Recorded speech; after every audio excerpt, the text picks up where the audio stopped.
Amen. There's power in the blood. Ang kailangan na lang tayo ay magpagamit sa Panginoon. Amen?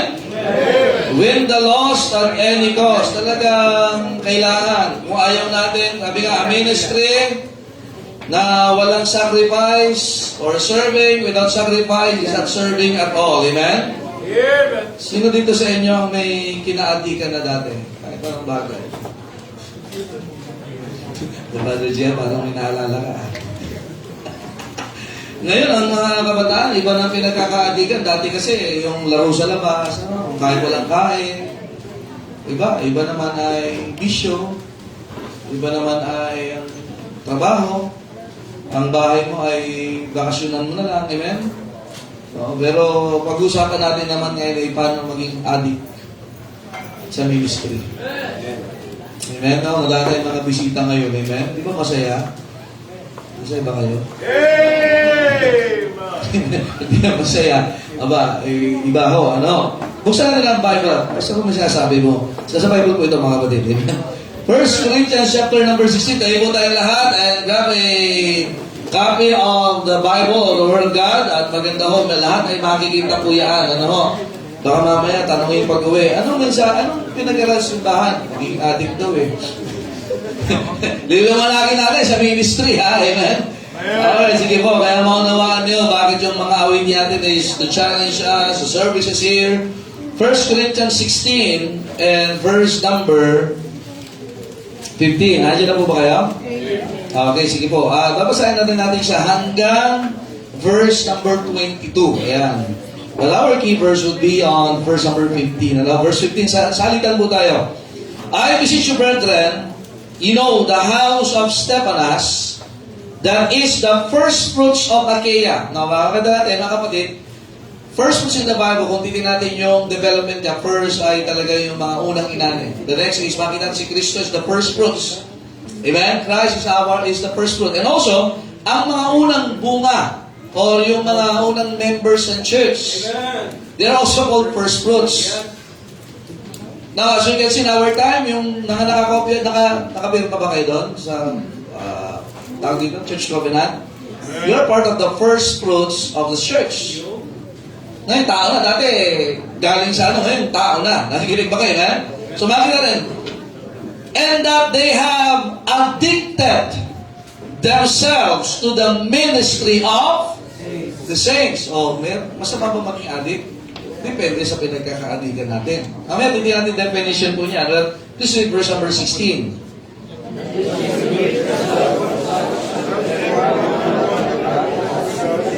Napansin niyo po? Help it with us and labor it. I am glad of the coming of Stephanas and Fortunatus. So sa mga magkakaanak, ganda mga pangalan to. Ito na to. And Achaicus. Ang pangalan niya, no? Achaicus. For that which was lacking on your part, they have supply. Yung Korinto kasi tumigil pagsuporta kay Pablo sa ministry. Pero imagine, tumigil sila, pero may ginamit ang Diyos na iba. Kasi, so kaya alam, mas maganda na gamitin na tayo ng Panginoon. Amen? Amen. Verse number 18, please read.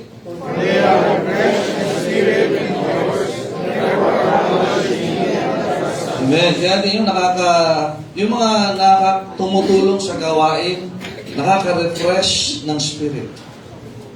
Kumbaga sa nakaka-encourage mo yan. Verse number 19. The churches of Asia salute you.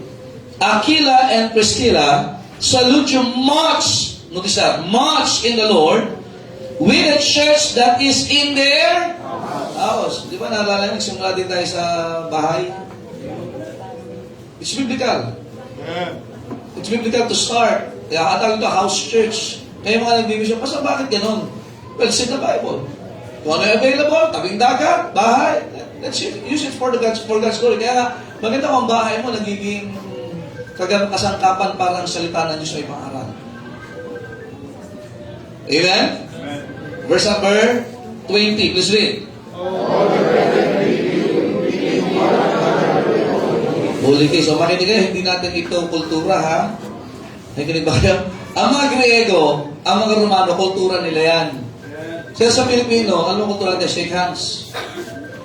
Amen? Verse number 21. The salutation of me, Paul, with mine own hand. Verse 22, last verse po. If any man love not the Lord Jesus Christ, let him be anathema, maranatha. Now the word anathema means cursed. Cursed. Are you listening? Cursed in the time, the maranatha means in the time of the Lord. Imagine, no? Kaya nga, do you love the Lord Jesus Christ? Then you are not anathema, maranatha. Are you listening? But we will focusing ourselves this morning sa part po, sa verse 15, and that they have addicted themselves to the ministry of the saints. Amen. Wow. Amen? Sino sa inyo may nakatigan? Meron ha? So, Mobile Legend. Iba naman. Dati kasi sabi nun, basketball, yung kahit walang kain, walang ligo, kahit alito. Kahit inaantok pa yan, pagka narinig tumugo yung bola, lalaban. Kasi bahay namin, katabi lang ng court eh. Iba naman, addict sa pagkain. Huwag naman sana sa droga, ano? Yung mga addict sa droga dito, ha? Amen? Maganda, may. It's in the Bible, amen? So, titignan natin mamaya yan. Pero iba ito doon sa iniisip yung addict. Iba ito, yung parang mapulang-mupula ang mata, parang iba sa inyo ngayon. Yung mga katabi mo, mapula ang mata. Hindi yan yun, ha? Titignan natin, ha? Bakit natin? Oo, kaya, sino nga ako yun? Abay, addict yata sa ministry, ha? Hindi ko ganun, ha? Nakikinig ba kayo, amen? Baka natin mamaya, yan. So tayo po imanalangin. Panginoon, salamat po sa inyong biyaya. Help us as we study your words, O God, and give us understanding, Holy Spirit of God. At dalangin namin, Panginoon, this church will be more lively, more active, Panginoon, lalo na pagdating sa ministry. Kaya po doon sa muna, and kung meron pa hindi nakakakilala sa inyo bilang Panginoon, tagapagligtas, iligtas siyo po, and give them the gift of salvation. At sa mga manumpalataya, dalangin ko, Diyos, and we will learn these principles just like the first fruits or the first converts, the first members of Church of Corinth, Panginoon. Kayo po manguna sa pangalan ng Panginoon Jesus. Amen. Thank you. Please be seated. Alright. Amen. So, just to give you a short background ho nito, mga kapatid. These letters, dalawa ho yan, sulat ni Pablo sa mga taga-Korinto. Okay? So, itong mga sulat na ito ay mayroon hong tinatawag na is either it's an imminent need, yung kalagayan ng taga-Korinto. Kasi ito po yung simbahan. Kagaya po natin dito, amen? Pero dahil ang Biblia po noon ay hindi pa ho ito kompleto, hindi po ito isang kompletong aklat na ganito na 6 books. Nakikinig ba kayo, amen? So bakit natin is not yet completed until such time that ito'y ginather during the time ni King James, 1600s. But for us to go back, mga kapatid, this letter was given to the Corinthian church. And Corinthian church, as we all know, is a carnal church. Amen? Tatanan, hindi po sila nagsimula ng carnal. They have been once as active as the other churches during those times. Na talaga, pagdating sa simbahan, active na active, mahal na mahal nila. Now, when we talk about addicted, it means devoted, mga kapatid. It means they have devoted themselves to the service of the saints. So makita niyo po, another thing is that they have addicted themselves to the ministry of the saints. Kaya sa Bible, pag sinabing saints, buhay po ito na merong buhay na wala hanggan. Ito po ay buhay na tao. Amen. It never passes through a canonization process of a religion or a sect. Pag sinabing saints, if you are saved, are you sure na ikaw ay pupunta sa langit? You are considered by the Word of God, by God Himself, that you are a saint. Saint in the Bible means holy. It means you are saved. Hindi ibig sabihin hindi ka nagkakasala. Ang saint mo ay iniligtas ng Diyos, binayaran lahat ng kasalanan niya, at binigyan ng buhay na walang hanggan sa pamagitan ng kamatayan, pagkalibin, muling pagkabuhay ni Kristo. So bakit natin? It must be consistent. Sabi ng Bible, they have addicted themselves to the ministry of the saints. So they are serving, they have devoted themselves upon serving doon sa mga tao na naliligtas. Addicted means, another definition of addicted here is to arrange in an orderly manner. Hindi ito yung parang walang control. Nakikinig ba kayo, amen? Kumbaga, step 1, step 2, and makina nung una siguro, nung unang dalo nyo sa simbahan, hindi pa sila ganun ka-interesado. But as time goes by, dumadalo siya, they enjoy na nila, ano kasunod, magbabasa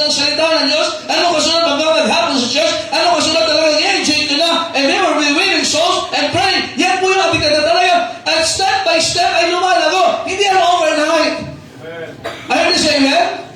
And look, notice that. They have. It is a personal choice.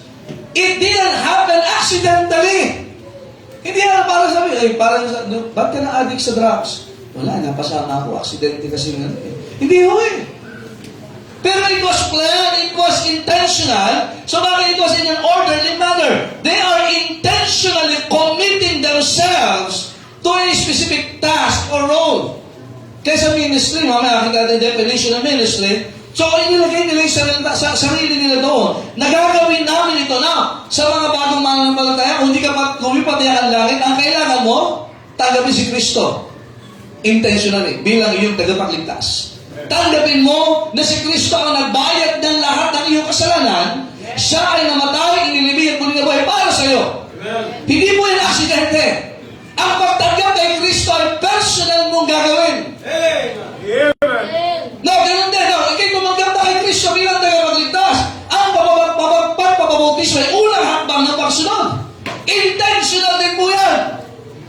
Nobody will force you. Amen? Because I am not just yan. Nakikinig ba kayo, man? We persuade man, but we don't force people to follow the Lord. Are you listening?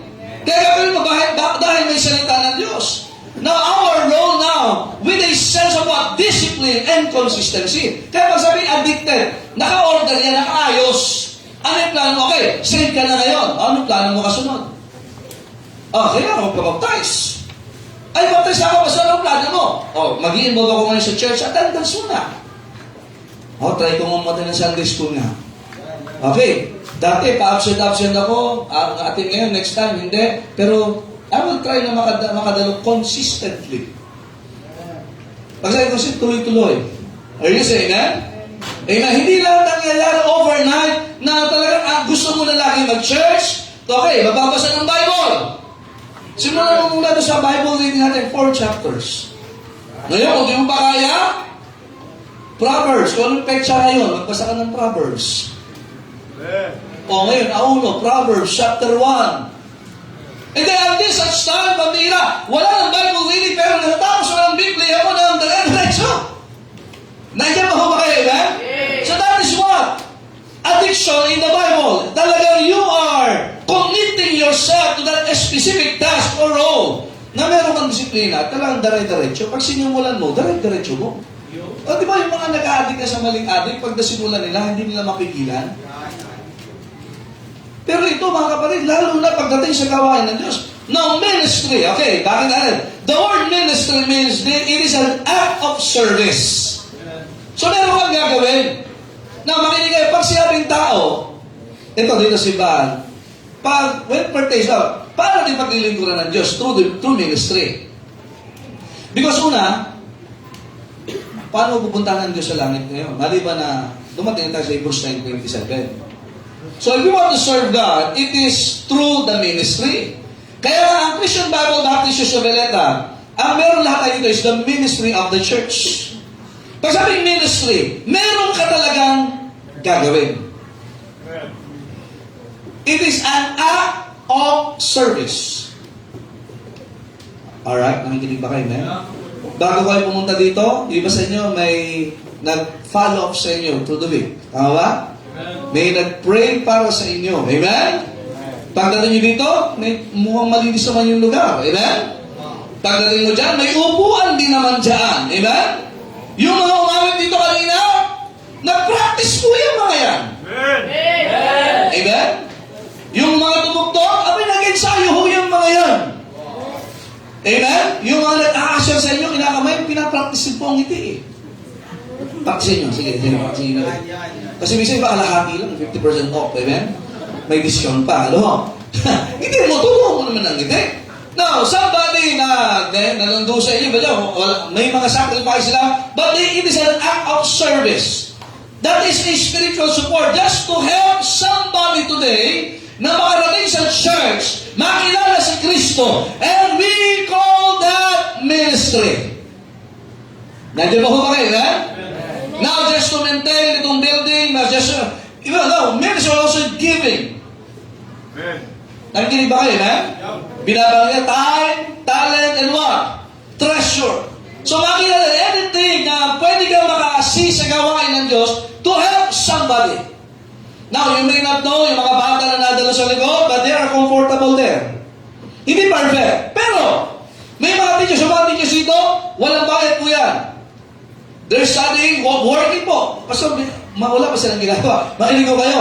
Pero yung ating pong mga nasa ministry po, una pag estudyante, sabi ko sa kanila, dapat pilitin nyo kayo ay makapasok sa honor roll ng school.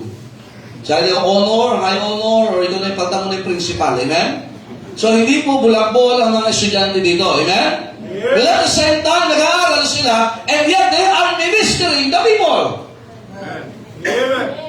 The teachers, they're cleaning the Sunday school room. Amen? Napapractice yan. Makuha namin natin, Pastor, mga senior pa talaga yan. Hindi po. Pag pinagsolo niyo yan, ngayon, may programa na kayo, paghapon, pinagsosolo na lahat ng choir member. Oh, talagang kailangan, pero nagpe-perform. You see, that's ministry. Are you listening, man? We have to support somebody that should give you music. So makita natin, just like ito, itong pamilya ito, itong tahanan, ganda ito ng pamilya po ito, the house of Stephanas. Ganyan po ba kayo? Kaya kung lalaki ka, maganda talaga. Simulan mo sa Panginoon. Sa isa mo, ang pamilya mo, hindi lang si Joshua, are you listening, man? Now, the house of Stephanas were the first converts. Doon po sa Achaia. Now, ang Achaia po ay, nakapunta ba kayo sa ano? Sa Greece? Nakaraan? Sino nakapunta din sa Greece? Meron lang akong Greece yung ano po, yung grasa, ano. Pero, may nagpunta na ba dito sa Gracia? Greece? Greece? Meron na ba po? Ay, ito, meron pa. Nakarating na kayo dito, sir? Achaia? Ayan, meron tayong ano dito. Now, ang Achaia po, it is a region in Greece, including Corinth. Kasama po yan. So imagine, si Pablo po ay nagsimula ng gawain dito. Now, ang mga Griego, iba ho ang kultura nila. Even, ito, may nagluluto, ibang pagkain ng mga Griego. Iba ang ugali ng mga Griego. Medyo may pagkaano sila mataas. Tama ba? Ayan, nakunawa. Kaya hanggang ngayon, dala nila yan. And just try, kasi during those, di mo na maalis, para mga Amerikano ngayon, they think that they are in the supremacy ng mundo. Okay ba, amen? Dito sa Southeast Asia, ang China, amen? So talaga meron silang pagdating sa kultura at kapangyarihan, meron silang ipagmamalaki. But during this time, si Pablo, nung nag-mission siya doon, ang Greece ang isa sa makapangyarihan o one of the world powers. Maliban sa Roma. Pero imagine, starting a work na nakakatuwa na merong pamilya na naligtas, na nampalataya kay Kristo, at naging kasama. They were the first fruits. Now, imagine, ang hirap ng persecution bago sa mga Griego ang pananampalataya kay Kristo. Bago sa kanila ang pananampalataya sa salita ng Diyos. May kakaiba ang mga Griego. Ang dami nilang Diyos-Diyosan. They have Greek gods and goddesses. At isa na si Jesus. Ginahin ng mga Pilipino. Sus, Joseph. Bago yun, amen? Ano? At dami ng mga Diyos-Diyosan. They know very well. Etong mga sikat na ito, nakikinig ba kayo, amen? Sila Artemis, kilala nila lahat yan. Pero when they heard the name Jesus Christ, sino yan? Hindi namin kilala yan. Wala altar yan dito sa Corinto. Wala yan dito masimbahan sa Greece. Sino yan? But then just imagine, this family, una silang naligtas. Actually, Paul baptized them. Are you listening? Kaya alam niyo ba sa bawat pagsimula ng gawain, yung nagkasama mo sa simula, ay talagang very challenging yan. When we started the work here dito sa Noveleta, wala po kaming kamag-anak dito, wala kaming kakilala dito. And I thank the Lord na kami may gawain dito because of the first fruits, yung mga unang biro, hindi man lang masyadong naunawaan kagad doon. Nagbibigay ako ng vision nun, o magpipray tayo ng lupa, may nagagalit pa. O magpapatay tayo ng building, may nagagalit pa. Hindi na maunawaan. Parang, ano kaya kami? Baka dinudugas kami ng pastor na ito. And hindi maalis yun kasi pwede mo talaga isipin yun. And just try to imagine itong house of Stephanas, imagine yung pamilyang ito. They were the first support sa ministry ng Panginoon sa lugar ng Corinto. And Corinth has been blessed by God. Pag talent na pinag-usapan, ang daming talentado sa Corinto. Pagyaman ang pinag-usapan, maraming negosyante sa Korinto. Nakikinig ba kayo na? Pagdating sa tinatawag na kusay magsalita, marami sa taga-Korinto. Nakaranas ba kayo sir? May mga nakausap. Marami dyan. Kasi daungan ho yan eh. Daungan yan. At buhay na buhay ang turista dyan. Kaya kailangan matuto ng mga tao makapag-usap doon sa lingwahe nila. You should imagine, they have the talent. Pero it is one thing na itong mga taong ito, the house of Stephanas, nung nagsimula ng gawain doon, ay hindi sila tumigil sa paglilingkod at pagsama sa gawain ng Panginoon. They have addicted. Nagsimula ba sila na attended din sa church? Yes! Isa something special sa kanila na parang pagka nung naligtas pa talagang parang may transformation na. No, it is gradual. Kaya nga sa Bible, ito nangyari that they have addicted, pampihira. Hindi namin ito nakita kay Zeus. Hindi namin ito nakita kay Hercules. Hindi namin nakita ito sa Greek gods and goddesses. But there's something sa Panginoon Jesus that gave us comfort that we are going to heaven, not in the way na nakita namin mula pagkabata. Kaya maganda ito May word of God to. Amen. Si Pablo nung medyo kalbo, pero maliit. Alam mo si Pablo, hindi siya kalakihan tao. Small. Actually, hindi rin po dynamic si Pablo pag nag-preach. Hindi siya masyado sumisigaw. Nakikinig ba kayo? Ang matindi, yung ulo ni Pablo, kakaaral niya ng abogasyon. Hindi na gusto. Pero makita natin, this family had been a great support and they fell in love sa ministry. Pabila, masarap pala dumalo ng Sunday school. I mean, siguro yung tatay muna si Stephanas, sunod yung misis niya, sunod yung mga anak niya, siyempre may servants siya, sinasama nila sa gawain ng Diyos. Doon nakita lang, ang hirap ng ministry ni Pablo. Ang hirap magsimula ng gawain sa Korinto. Talaga hindi kilala ito, sinasabi niya ng Jesus na ito. Hindi kilala yan. Pero itong mga tao ito sumama sa gawain. Amen. And look how far God had brought them in the ministry. Hindi sila nanabang. Ano pong meron dyan, Pablo? Ano pong meron? Magandang tanong, ano? Ano ba yan? Nasa igda ako, anong gagawin ko kasunod? Baptisi. Ay, nabaptisa kami. Anong gagawin mo namin? Okay, giving. Ano ba gagawin? Soul winning. Ano ba? Read the scriptures. Ano ba? Ay, maglingkod tayo sa Panginoon. Step by step, naging curious na sila. Kaya maganda pagsasimbahan niya na ngayon ang nakukuha ang curiosity natin. Pastor, lahat parang mga member dito, mabait ba talaga dati? Hindi. Akala lang nila talaga, mayaman tayo, no? Nagsusod tayo ng maayos, hindi dahil may pera tayo, kundi humaharap tayo sa Panginoon. Yung mga choir member, parang hindi nagkakasala, no? Parang lang yun. Yung iba dyan, nasa loob sa magulang yan. Pero nakakontrol ng salita ng Diyos. Iba dyan, hindi ba nag-ML yan? Nag-ML doon. Maglaba, magluto, maglinis. Amen. Oh. Diba? Pero makita na step by step.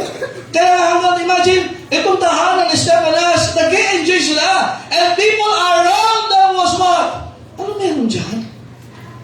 Alala nyo, nung unang dalo nyo sa church? Sabi, punta sa church, anong ginagawa dyan? Kaya nung nakadalo pang bihira, naalala ko kung nagdalo ako sa church, naghanap na. Kasi ako sa Kristan buong pamilya namin. Hinanap ko talaga, sabi ko, bakit ang church ito walang Diyos? Pagdating ko doon, wala Pero habang umatagal na unawaan mo ang salita ng Diyos, nakakasama ka na doon at naunawaan mo ano yung ginagawa mo. Are you listening, man? Some of you, may mga testimony, iba-iba ang patutunan dito, pero ngayon, interesado ka, anniversary! Teka, mag-aakay kami ng halo! Uy, may evangelism meeting! Sasama kami dyan! How can we help? How can we pray? Paano kami magiging tulong? Kung may mga gawain tayo, makikinig ba kayo, eh? And this church is slowly what? Getting addicted to the ministry of the saints. Yung mga bata, subukan yung mag-minister sa mga bata. Kaya narinig ko dyan, mahirap pagpatahan ng bata. Tama ba? Ako, yun ang medyo weakness ko eh. Pag umiyak na, sabi ko, hayaan kita hanggang mapagod ka. Pero iba-iba ang wisdom ng Panginoon doon sa mga Sunday school teachers. And praise the Lord for them. Amen? Sa anak mo, pwede, gagapos mo na lang eh. Kasi hindi pa pwedeng gawin sa ibang anak yan. Kaya talaga, it takes prayer. Talaga, makita ba, they have what? Paglabas sila dyan, iba na amoy nila. But they're not doing it for the Lord. You know why? They are slowly being addicted to the ministry of the saints. Di ba dati, attender ka lang, titignan ko ang ginagawa sa church. Aba ngayon, ano ka na? Isa ka na sa mga kagaya ng House of Stephanas. Buong pamilya kayo, nasa gawain ng Diyos. Yung iba sa inyo kita, yung iba hindi kita, pero napaplano na plano, kaya pwede natin may tulong sa gawain. O may vision na naman tayo, bibili naman ng lupa. Babalikan natin alaala. So your families are talking sa ministry. So you can imagine that ngayon, dati naman, pag dumadalo ka lang, wala ka interest. Pero ngayon, nagsusumili ka na, nanginginig ka pa, nag-aabot ka na ng trust. Are you listening? Nakabala ka lang, pwede ba mag-share ng Bible? Imagine kung mga nibisin natin kung ito, kung saan man pupunta ay mag-preach ang gospel. Hindi lang sila magaling sa training, sa lupa. Ano ba? Saan sila magaling? Mga palaka itong mga ito eh. Tawag siya palaka eh. Pero mas mahusay sila bangaral, ebanghelyo. Itong mga young people natin, di ba maganda na makita na tayo ay binibuild ng Panginoon? Kaya nga, this service ng pamilyang ni Stephanas, ang ganda nito pag pamilya. Amen? Nakikinig ba kayo, amen? If you are young people today, you are planning to have your own family, plan it with God in the ministry. Kaya maganda talaga kasama. Iba sa inyo dito, nagsimula ang kabataan. Iba, mga baby pa ngayon, ang lalaki na nila. Pero sana naman, kung ang tinigilan natin addiction, yung kasalanan, pero sana yung ministry, palalo ka ma-addict. Amen? Na talaga ino-organize mo ka, ito gagawin namin, dire-diretso. And you are planning yourself with your family, how you would serve God through this church. Maybe some of you are planning to be a Sunday school teacher. Maganda yan. Amen? Kailangan ba, pastor, teacher ka sa, pasado ka sa let? Hindi. Kahit hindi ka pasado sa let, kahit wala kang let it go. Amen? Bigay mo sa Panginoon yan. Casting all your care. Kaya makikita natin, ano sabi? Sabi ni Pablo, kayong mga taga-Korinto, verse number 16, magpasakop kayo sa kanila. Etong pamilyang ito ay mahal nila ang ministry. Fathers, I'm encouraging you this morning na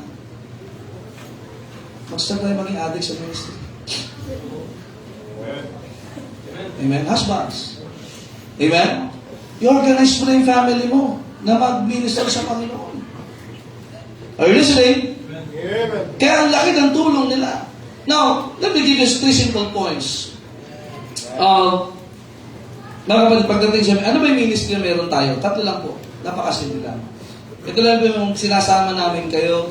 Minsan din nyo na maunawaan why we support missions, why we winning souls, talaga nag-e-effort po tayo mag-akin ng kaluluwa. Amen? Because first, we have the ministry of reconciliation. 2 Corinthians 5:19. Tingnan natin, ha? Sige po. Naandyan po 2 Corinthians 5:19. Ito po yung ginagawa po natin. Kaya huwag kayo magtataka. For 10 years as a local church, 16 years kasama yung mission, ang pinag-usapan natin dito is this ministry. Kaya pag hindi ka talaga, imagine kahit yung mga bata dito, yung mga magulang, dinadal, namamasyal kayo, may dala kayong trust, namimigay yung mga bata, ay nakakatuwa yan! Why? It is a ministry of reconciliation. 2 Corinthians 5:19, ano sabi ng Bible? Verse 18 muna. And all things are of God, who hath reconciled us to Himself by Jesus Christ. Kasi bakit po? Una, tayo ay kaaway ng Diyos. So pag sabi reconcile, pinagkakasundo. Nakikinig ba kayo, eh? Tayong makasalanan ay kaaway ng Diyos. Paano tayo makikipagkasundo sa Diyos kung ang Diyos ay banal, tayo makasalanan? Isang pangalan lang, Jesus Christ. Acts 4:12, are you listening? John 14:6. Kaya nga tayo ay may pagkasundo sa Diyos dahil kay Kristo. And look at this. So, kung kahit ligtas na, kasundo ka na ng Diyos. Anak ka na ng Diyos, kaibigan ka ng Diyos, lingkod ka na ng Diyos. Kasunod po, and have given to us, ano po? The ministry of reconciliation. Now, hindi lang tayo nagpagkasundo, pero alam niyo ba, lahat tayo ngayon may ministry dito. Hindi lang ito sa isang tao. Hindi lang ito sa isang pamilya. It's for every believer and for the church that this ministry of reconciliation is your ministry and my ministry. Kaya tatanungin ka, anong ministry mo sa church? Sige po. Ano ba ministry ng CPBC Noveleta? First ministry of what? O, ito soul winning po yan. Soul winning yan. So lahat talaga dapat ang membro, may ministry dito.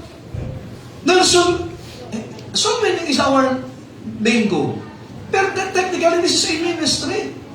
Makinig kayo, walang CPBC Noveleta kung walang soul winning.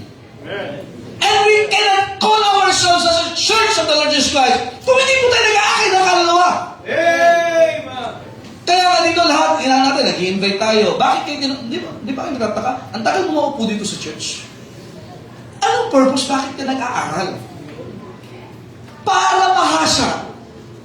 Para tayo ay tumalas. Sa ministry, paano natin aabutin yung iba para makasundo ng Diyos? Kasi sabi ng Bible sa Psalm, God is angry with the wicked every day.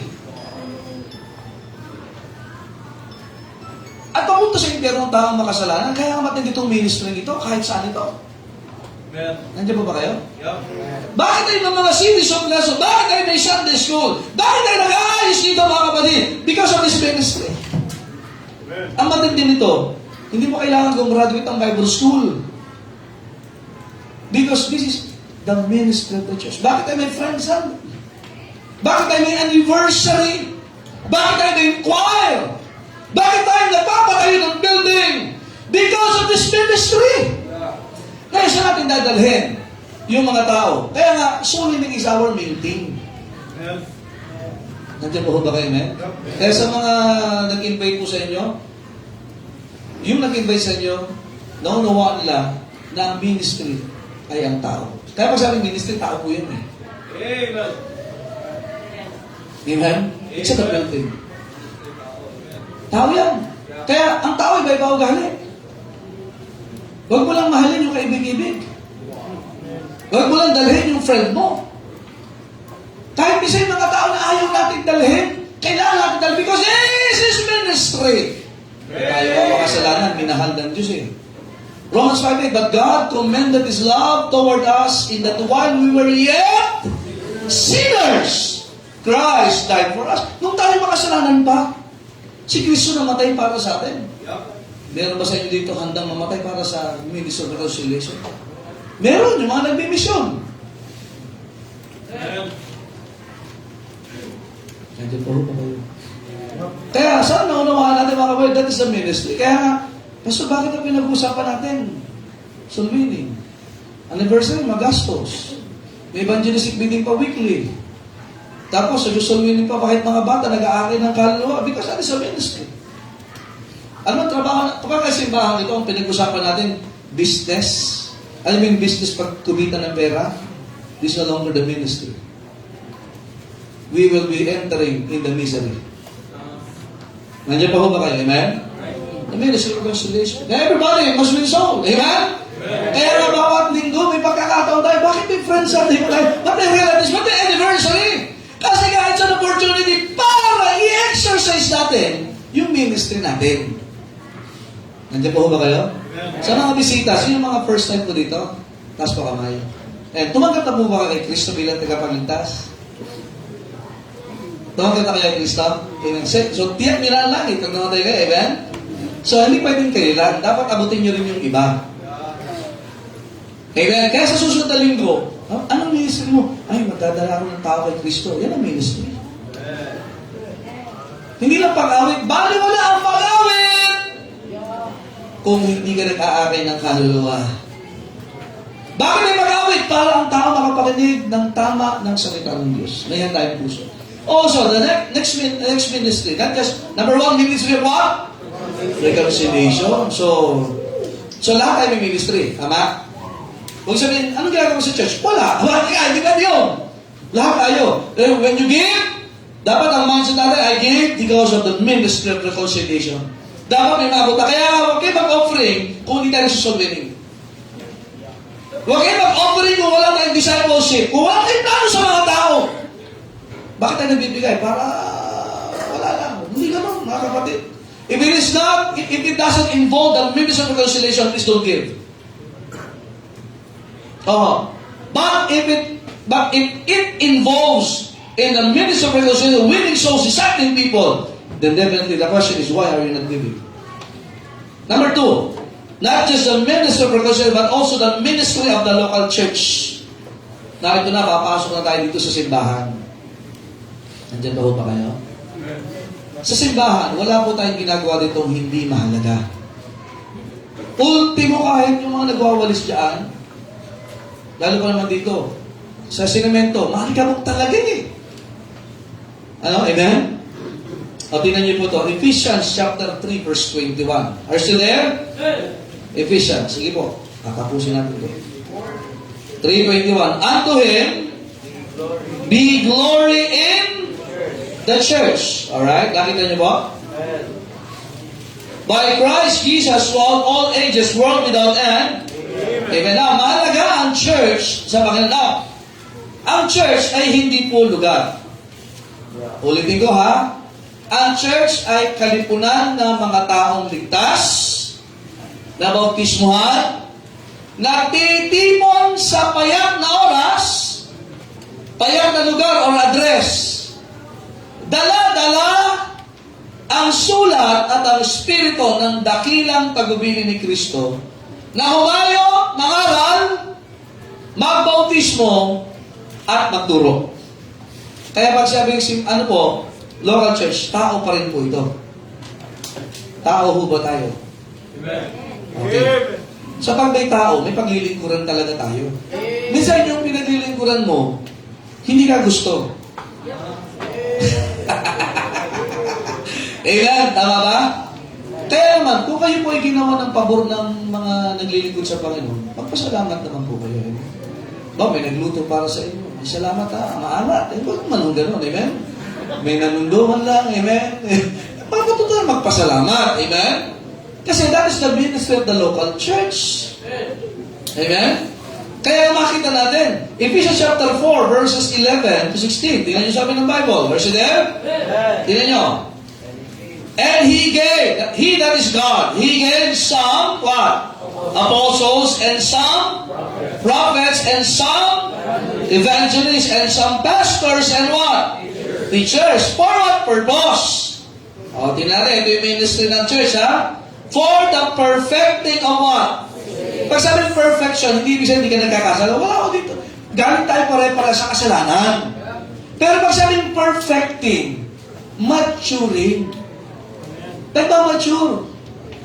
Kung dati ka sumpungin, hindi ka sumpungin. Wow! Praise the Lord!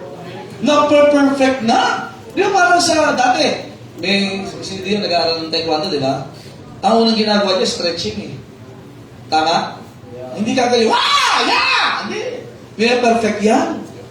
Nakikinig ba kayo? Kahit saan antas sa pag-aaral, pina-perfect. Hindi ibig sabihin unang take mo. Abay, kung magaling ka talaga, praise the Lord. Pero may pagkakataon, hindi mo mapaperfect kahit ano. Kahit ang pagpapamilya. Kahit ang pagiging asawa.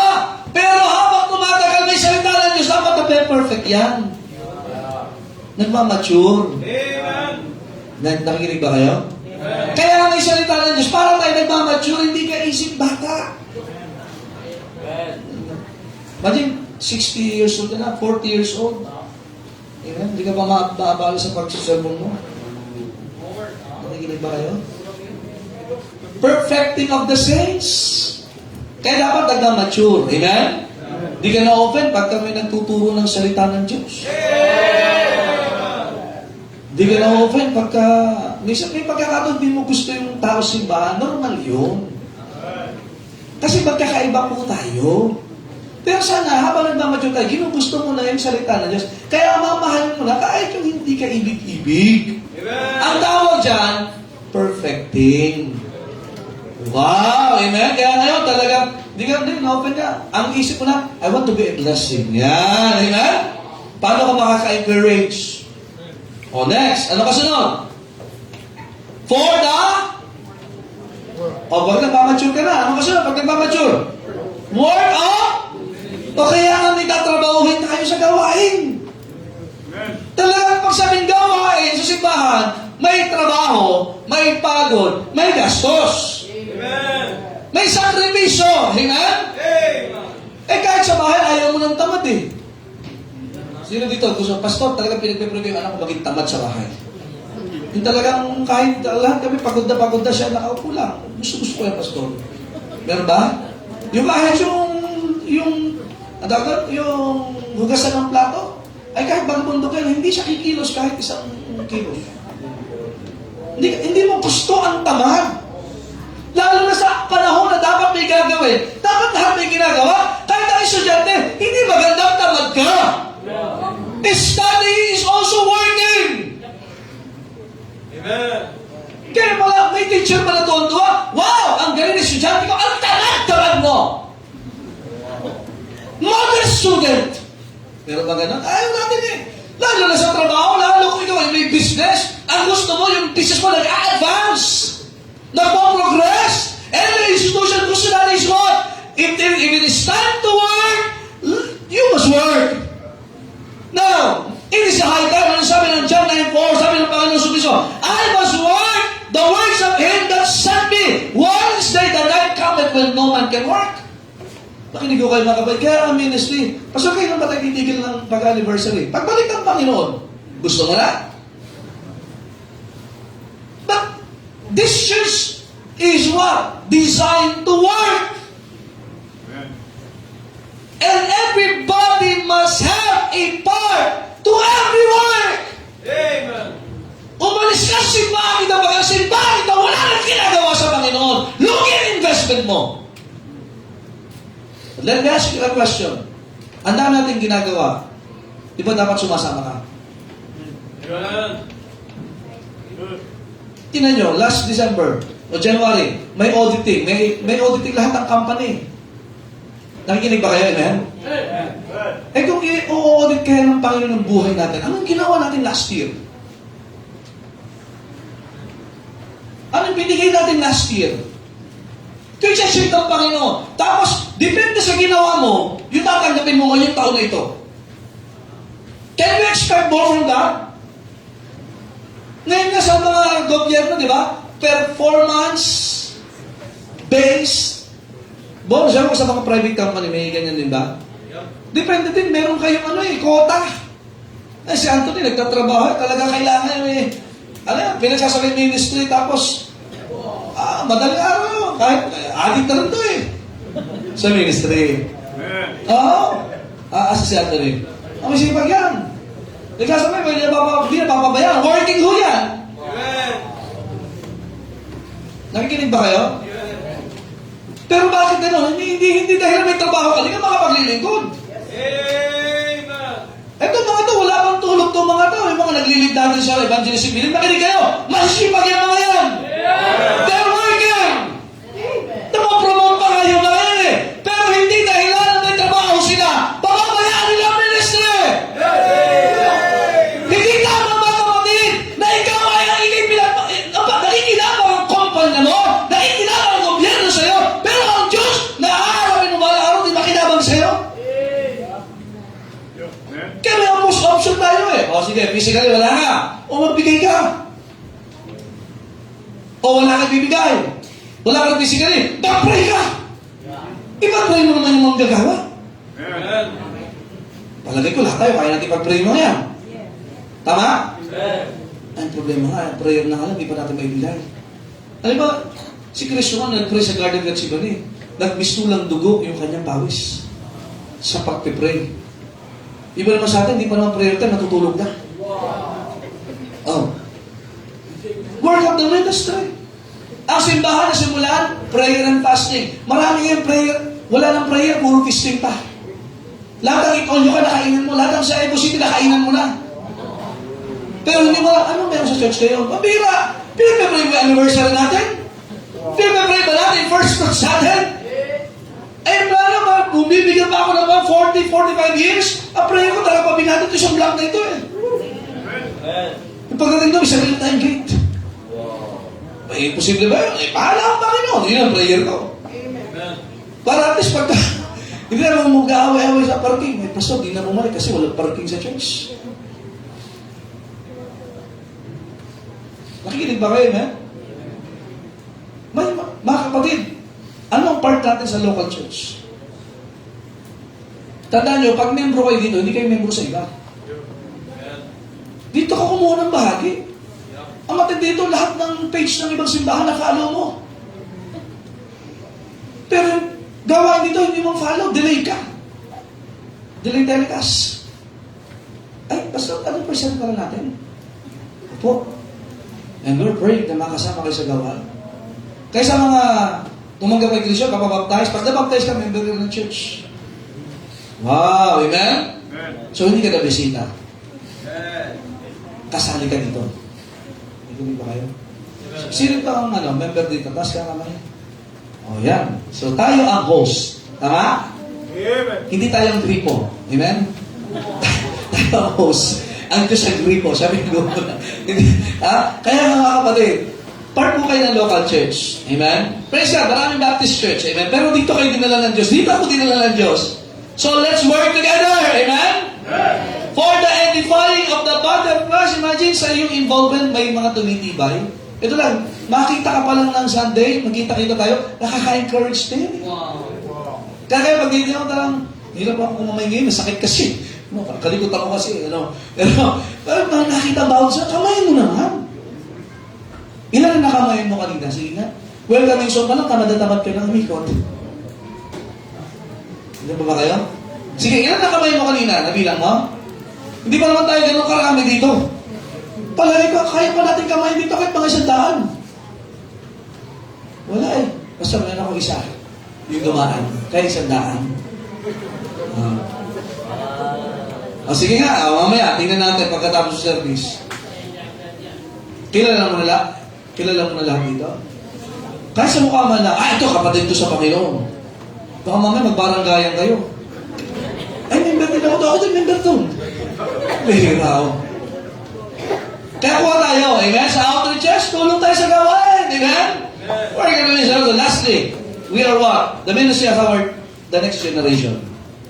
Ang makinig kayo, huwag lang tayo isipin natin yung komportable sa akin ngayon, sa amin ngayon, kasi kung di pa babalik ang Panginoon, may susunod na generasyon. And we are ministering them. Ito ang tanong. Sino dito mga binata? Binata dalaga. Taas. Ayan, okay. Sige, thank you. Kasi ibang mga binata, ilan na yung nakasal ko dito eh. Ilan na ba sila? 5 na yata, apat. Apat na yata. Ang sarap doon pag ako mismo magkakasal sa inyo eh. Pero imagine niyo yung mga dating binata. Ngayon, may mga batang dala-dala na, ang tataba pa. Amen? Kami sa simbahan, ganyan talaga. Ang tanong, ano ang maabutan ng mga anak-anak natin, mga apo-apo natin? Malapit na yan, amen? Oo. Ganun talaga. Kasi ano maabutan nila sa simbahan ito kung tayo magiging madamot ngayon? Amen. Ay, ayaw namin yung matin sa church kasi ang liit ng lugar. Ba't ang pastor kasi namin, hindi yung mga magulang yung kuripo. Anong kuha na naabutan nila? Aba, yung maliit si Papa natin ay pinaglihi sa church siya ito mga ito. Maliliit. Ito sila din, kalong-kalong kayo. Hindi na. Kalong-kalong, mamamatay ka pag kinalong mo itong mga ito eh. Ang lalaki na eh. Makalong mo sa nalalo siya sa kanya yung kulay blue. Kalong-kalong, ang liit-liit niya. Ay, yan ang lalaki na nila. Ito ako sa takbo. Anong aabutan nila sa simbahan kung hindi natin aayusin ngayon? Sino ito may apo na? May apo na dito. Yung apo na dito na. Sipin nyo ha? Ang bihira. Magtatanong sila, bakit yung second floor natin hindi matapos, Lolo? Umupo ka nila. Bakit ka umupo? Eh, maglalakihan na yung mga yan. May mga bagong henerasyon na tayo, mga kapatid. Amen. Are you listening? If God will bless us more, hindi pa babalik ang Panginoon. Huwag lang tayo mag-isip ng komportable sa atin ngayon. Eh, mababawasan yung oras ko sa aking sarili. Wow. Eh, nakakapagod eh. Kapatid, mag-iwan naman tayo ng magandang halimbawa sa susunod na henerasyon. Nandiyan pa ho ba kayo? Ayun say na hindi tayo nagkakamali. Nagkakamali tayo, pero biyaya ng Diyos. Nagpapatuloy. Amen? Ay, mas lalo eh, pagka habang tumatagal tayo sa gawain ng Diyos, imagine 10 years, 16 years ago, 2009, kami kung unang tumapak dito na kami tumira. Anong year na yun? 2026 na. 17 years. Iba dito, baby pa. Iba, hindi pa pinapanganak. Ngayon, nakasama. Matindi, kasama na natin sa gawain yung mga bata dati. Look at this ministry. Hindi perfect. Maraming problema din ng simbahan. Huwag kayo maghanap ng perfect na simbahan. Hindi kayo makakakita. Kasi nandun tayo. Gano'n niyo po yan? Hindi kayo makakakita ng perfectong simbahan kasi nandun po tayo. Pero salamat, may tamang simbahan. At may ministry. Kaya nga dapat maging addict tayo dito. Ulitin ko, may addict na hindi siya, ha? I-organize mo yung plano mo sa gagawin sa Panginoon with your family. Amen? I-enjoy ninyo. Minsan na nga lang tayo makita, matutulog ka pa. Lagi mo lang ginagawa yan. Di pa tatig naman dito, medyo magbago-bago na tayo, ha? Sabi ba, Pastor, talagang nabe-bless ako sa preaching. Wow! Amen? Ha? Enjoy natin magkakasama, amen? Tumatakbo ang panahon. Ay sana naman ay nai-enjoy mo ang gawain ng Panginoon, amen? At hindi mababalik ang Panginoon, mga kapatid, we will be ministering to the next generation. Yung mga bata, ang bilis lumaki. Sobrang laki. Yung mga tatay dito, si Brother Rico, bidiro eh. Tangkad kasi ng apo niya. Mahaba eh. Sabi niya kay Nikta. Mana sa lolo yan. Tuwi si Nikta. Imagine yung mga... ito nga, si Tin, ang laki na. Mas malaki na sa inyo to, no? Mas laki na po sa inyo, no? Ang laki na, no? Sino mga apo dito? Sino mga apo dito? Si Yago. Oh, mas malaki na. Dati walang ngipin yan eh. Oh. Ang best kayo mga magulang. Paano nyo hahamulin ang mga anak ninyo kung hindi kayo sakasali sa gawain ng Panginoon? Dapat pinapakita natin sa kanila paano maglingkod sa Diyos. Huwag nyo lang ituro, huwag nyo lang sila utusan. Ipakita natin. Anak, ganito magmahal sa Diyos. Anak, ganito mahalin ang mami mo. Malayat ang imen doon ha. Ministry yun eh, amen? Anak, ganito ang pagsimba. Anak, ganito ang pag-awi. Kabataan pa lang anak, minaglihin na kami sa song leading ni Sir James. Amen? Yung mga henerasyon yung song leader natin dito eh, no? But imagine, dalang araw, imagine na mag-song leader dito yung mga bata na, no? Mga kapatid, let's get addicted to this ministry. Amen? Ako excited doon, makikita ko itong mga kabataan ito, mga anak-anak ninyo, mga young people. It's good to see the work of the Lord. Amen? At ako yung papasalamat sa Panginoon, dito niya ako dinala sa Noveleta. Talagang iba ang plano ko nun eh. Pero ako pasalamat sa Panginoon, nakita-kita tayo dito. At nagkasama-sama tayong gumawa sa gawain ng Diyos. So, mga adik! Wow! Adik sa ministry.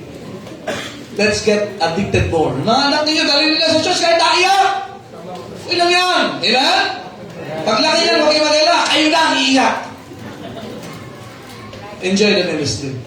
Enjoy. Kayo mga bisita, balik po kayo. Amen? Maganda na ma-enjoy nyo yung pag-ilingkod sa Panginoon. Tayo po tayong lahat, Panginoon. Salamat po sa inyong salita. Salamat po sa prinsipyo na binigay po. Bless you, Panginoon, that this church, just like the house of Stephanas, Panginoon, that they have addicted themselves to the ministry of the saints. Like, O Diyos, that we will look, hanap kami, Panginoon, ng paraan, pagkakataon kung saan kami pwede mag-involve. Lalo na sa ministry of reconciliation, soul winning, ministry of the local church, Panginoon, serving, and ministry to the next generation, Panginoon. Dalayan ko, Diyos, sa this church, bawat isa ay magiging responsible, Panginoon, to be developed, and to be addicted to the ministry to the saints. Bless yung Panginoon ang imbitasyon sa pangalan ng Panginoong Jesus. Amen. The other small brethren, tayo makipag-usap sa Panginoon. What a blessing to hear about the family, the house of Stephanas. And just to mention that word, na mag-iiba, imagine, step by step, it is due to them, but they started loving what they are doing. They started obeying, napapakinggan lang from the Word of God, nababasa nila. Then sooner than later, kasama na sila sa gumagawa sa gawain ng Panginoon. And they have been the one now ministering yung simbahan. Nagsimula sila sa bagay na hindi nila alam, hindi sila pamilyar. Nagibisita ngayon, tumanggap kay Kristo, the first step is to be baptized. At hindi baptized na, mayroon kang gagawin sa gawain ng Diyos. May bahagi sa gawain ito na ipinalaga sa iyo ng Panginoon para gawin. Ang kalooban ng Diyos, mag-aakit tayo ng kaluluwa. Naging bahagi tayo sa pagtibay, paggawa, at pag-mature ng simbahan. And also, isipin natin may susunod na rasyon. Ang ating mga anak, malaki sa mga young people, you will be starting your family.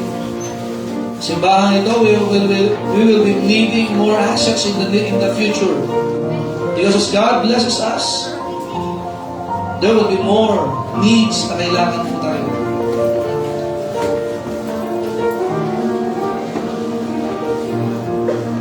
Panginoon, salamat po sa inyong salita. Salamat po sa mga anak niyo na nagluhod at ipag-usap sa inyo. May bless their lives, O God. That they will be addicted to the ministry to the saints. That we will be loving, serving to this church. And serving the next generation by preparing the things that we can prepare today, O God. Dahil, O Diyos, at the ministry of reconciliation ay lalo pong magawa ng simbahan. We give you all the honor and the glory. In Jesus' name we pray. Amen. And all the people said? Amen. Kaya nga mga kapatid, enjoy po natin ang ministry. Amen? Amen.